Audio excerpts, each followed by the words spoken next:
Maybe the facility you manage could establish new revenue by adding coffee, food, or retail services. Cart King International can be the answer to your needs. Cart King is a North American designer and manufacturer of the finest mobile coffee, food, and retail carts and kiosks. Cart King has been working with clients and corporations across North America for 20 years, providing innovative designs, custom manufacturing, and timely delivery. Carts and kiosks are fun, and so are the dozens of designs on our website. Please visit us today at www.cart-king.com or just call us at 1-877-986-7771 and get your sales rolling.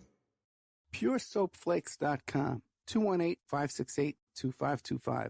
Have you ever heard of Castile Soap? Pure Soap Flake Company handcrafts fine soap bars, laundry powder, and concentrated soap flakes using organic vegetable oils from their northern Minnesota facility. Bathe your body and wash your clothes with Pure Soap products that are free of fragrance, GMOs, palm oil, sodium lauryl sulfate, and synthetic additives. Keep it clean, folks.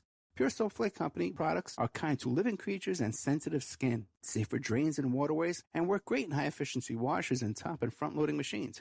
They have a little promotion going on. Contact them to order some soap. Mention the Opperman Report. You're going to get a free gift. They're going to send a little extra soap, travel size, soap bars and laundry soap, cleaning soap flakes. I've been using that stuff all day long today. Great stuff. Order today at puresoapflakes.com or give them a call, 218-568-2525, 218-568-2525. Pure Soap Flake Company is a proud member of the Handcrafted Soap and Cosmetic Guild. Tina Helmuth is writing an ongoing series of fact-fiction books that boldly takes on today's most heinous crimes, the abduction, sexual trafficking, and cannibalization of our children. Suffer the Little Children, The Wrath of the Father, and Unbreakable. Deeply researched and mixed with the supernatural, good versus evil makes these thrillers hard to put down, shining a light on the root cause of these crimes and introducing a spiritual solution. Justice will be served. Available at lulu.com in paperback or ebook. It's the Opperman Report. And now, here is investigator Ed Opperman.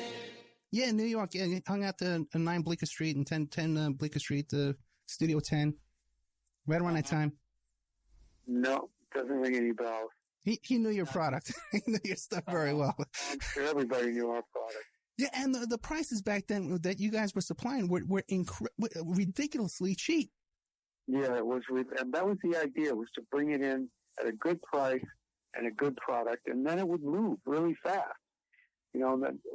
Unfortunately, what happened was that a lot of greedy people got involved, and then they were bringing these massive loads of, whether it was commercial pot or commercial hash, and that would glut the market.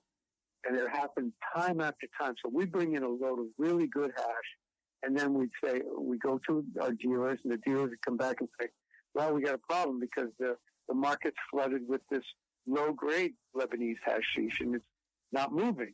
So then, that was actually how High Times started, because it was at a time when people really didn't know what Colombian gold pot was. Right. They were looking for a way to advertise it. And Tom Prasad and some people came up with this idea of, well, why don't we start a magazine and put a centerfold in there, and whatever the product is that we're trying to get to the marketplace, we'll put it in the centerfold. So, you know, it's the American entrepreneurial spirit at work. And now, it's my understanding that Tom Prasad had a deal with Larry Flint Publications, and he sort of did it the way you would do it like in the pot business. Like, he sold him a bunch of magazines, and then Flint would resell it. Is that correct? You know, actually what it was Flint was, for a while there, was the distributor. You know, the biggest issue in the magazine business, or actually in any business like books or music, or not, because it's changing now because of the internet. But back in those days, the biggest thing, you could create a great magazine, but how do you get it on the newsstand? Right. How do you get the distribution? And Tom made a deal with Larry Flint early on for distribution to get the magazine.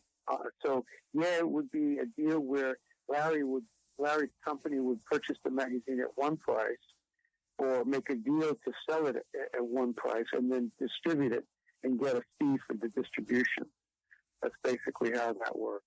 Yeah, so Tom had a guaranteed paycheck every month for the magazine because he was selling it off as a chunk. And the magazine was successful from the first issue. Yeah. And mainly because also at that point, there was no other outlet for advertising all of the accessories and the paraphernalia. The papers, roach clips, bongs, pipes, all that stuff that these products that hit the marketplace. There was no other place to advertise. So High Times became very successful because the advertisers were flooding to the market, to the magazine. How was Tom able to get in touch with Larry Flint and make that deal? Good question. Tom, here's the thing with Tom. Tom was like the creative spirit behind the magazine. There was really a guy named Bob Singer and another guy whose name was Ed. I can't remember. Ed Rosenthal. Well, it was Ed Rosenthal. Yeah, Ed Rosenthal. But there was another guy, too, who actually, I believe, just died a little while ago. These guys were magazine guys. Okay. Bob Singer worked, I think, for Playboy before he came to work at High Times. So they understood distribution. They understood the magazine business. And they were able to. Tom was the creative genius behind it, but he had people who really understood the business aspect of it as well. And the magazine is still going strong today, which is incredible. I mean, how many magazines can you say that about that are still around? It's the only magazine ever that was devoted to an illegal activity. Now, how did you become the editor of High Times? Was that before or after your bust? That was after, actually. Back in the early days, I was what you call me, a consultant. I was sat in on editorial meetings. I provided the magazine with photographs from around the world, from trips that we were doing. So I was involved in the early days as part of I guess what you'd call a think tank that figured out what we were going to do and how we were going to make this magazine work, and also getting material, getting content. That was part of what I did. Then I got locked up in 1982, and Tom died. 79, I think, was when Tom died. If I'm not mistaken. Can't remember. But, and Bob Singer was still involved with the magazine. So when I got out, Michael Kennedy, actually, who was the lawyer who was in charge of the trust that owned the magazine, was a good friend of mine. And when I got out, he said, "Richard, would you like to come back and work for the magazine and help us?" And I did. I went back to work for the magazine, and then at a certain point, I took over and became the editor and publisher for a while. Now, you had no problem with your parole working at High Times? Well, I was after my parole. After parole. I had to wait till the parole was over, yeah. I had a lot of problems with my parole officer, but fortunately that wasn't one of them. Okay. Now, what about, there's a lot of questions about the death of Tom Prasad. Some people believe it perhaps wasn't a suicide. What do you think? No, I think he definitely committed suicide. Okay. No question in my mind that he blew his brains out. He even told his wife he was going to do it, and he did it. Okay. Yeah. Yeah. Now, so okay, yeah. Well, how did your bust come down? I guess they were watching you, though, because I know that Dana had a big case, and Bill Kunstler was representing them. They had to be watching everybody around. By the way, let me ask you a question before we get to this. How was everybody getting away with all that? Okay? How was everybody getting away with it? There had to be a lot of surveillance down there on the Lower East Side on all these guys, but yet everybody was doing a lot of weight. How was everybody getting away with that? Well, to answer your question, everybody wasn't getting away with it. I mean, people were getting busted from time to time, but, it was, I think the focus wasn't, in the beginning, the focus was not on going after pot dealers or pot smugglers. That changed in the early days of the Drug Enforcement Administration. And their goal, I mean, I remember the marijuana desk was low. But then when people started to make a lot of money and it became a huge business and organized crime tried to move in, then it became a higher priority. And they created these laws that, before 1980, the most amount of time you could get for no matter how much marijuana you smuggled was 5 years. They changed that law in 1980 and made it 15 years. And then they added later on the continuing criminal enterprise, or what they call the kingpin statute. So as they saw people making more and more money, you know, the thing about the government is they hate it when people are making money, not paying their taxes or whatever it is that upsets them. That they have to feel like they got to get their piece of the action. So that's when it really started to get ugly. And then, of course, the cocaine thing changed everything too. In the late 70s and early 80s, when the Colombians started bringing in massive amounts of coke, a lot of people got strung out on cocaine. A lot of people there was a lot more violence in the business, which I think attracted a lot more heat. So to answer your question, in the early days, I think the cops were kind of stumbling around, trying to figure it out. And then ultimately, as they started busting more and more people and threatening them with bigger time, then people became informants. And the only way they were ever able to make these cases against a lot of guys, the only way I got pinched was because of people ratting me out. They never arrested me with a load or bringing in a load. What I got arrested for was what they call a dry conspiracy. They arrested someone else for doing something else. In fact, they arrested a couple of Lebanese guys here in New York City for trying to sell some heroin.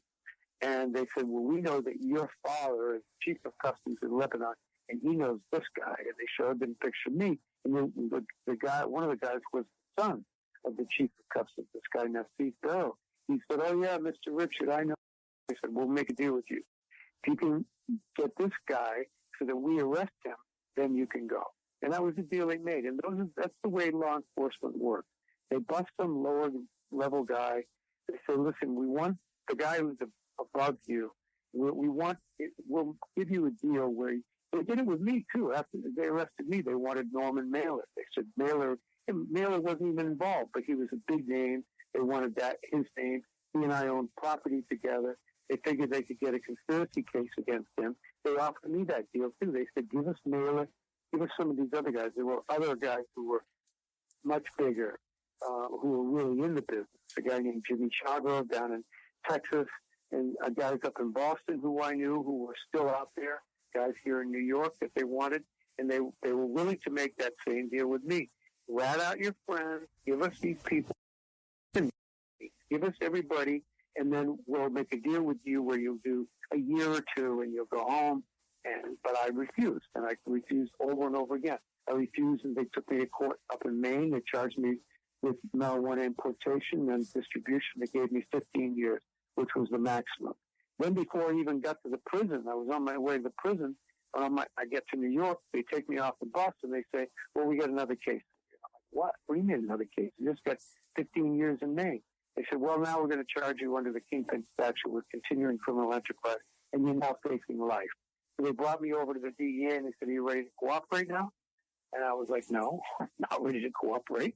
And if you thought what I did up in Maine in my trial was crazy, wait and see what I do down here in New York. So, you know, I mean, to me, after looking back on it, I think that the one good thing that I did in all those years was refusing to rat out my friends and become a snitch and spend the rest of my life looking over my shoulder, being despised by people. Now I have respect.